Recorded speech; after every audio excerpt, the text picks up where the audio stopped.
ဒီထဲမှာဝင်စော့မယ်ဆိုလို့ရှိရင်တော့ဗောနော်လင်ကစ်တရားနဲ့မှ98ကျပ်လားမသိဘူးเนาะပေးရပါတယ်ရှင်ဒါပေမဲ့ကျမတို့တော့မစော့ခဲ့ပါဘူးဒီထဲမှာစော့ဖို့ဆိုတဲ့လူတွေတန်းစီပြီးတော့စောင့်နေတာတော့အများကြီးပါပဲအော်ဟိုမှာ KMCC ကိုမြင်ရပါတယ်ရှင်ဟိုမှာမြင်နေရတာကတော့ KMCC ပဲဖြစ်ပါတယ်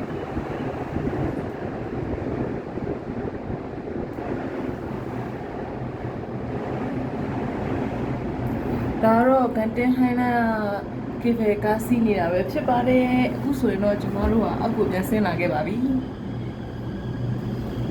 မနက်စောစောလာမယ်ဆိုလို့ရှိရင်တော့ကားရှင်းလူရှင်းပါပဲရှင်ကေဖေကားစီးတဲ့နေရာမှာလည်းအဲ့လိုမျိုးပေါ့နော်လူတွေအများကြီးကြိတ်ကြိတ်တူတက်စီပြီးစောင့်နေကြရတယ်မလိုပါဘူးရှင်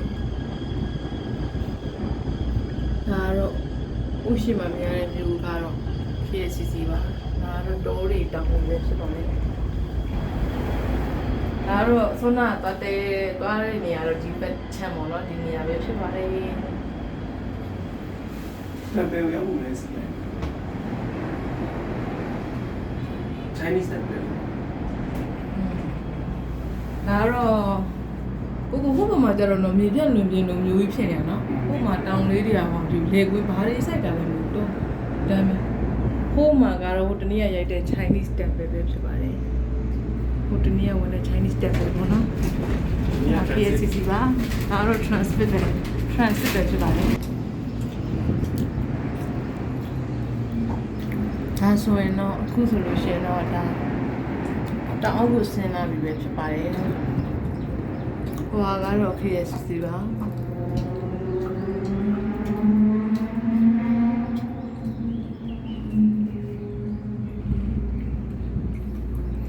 ပြီးတော့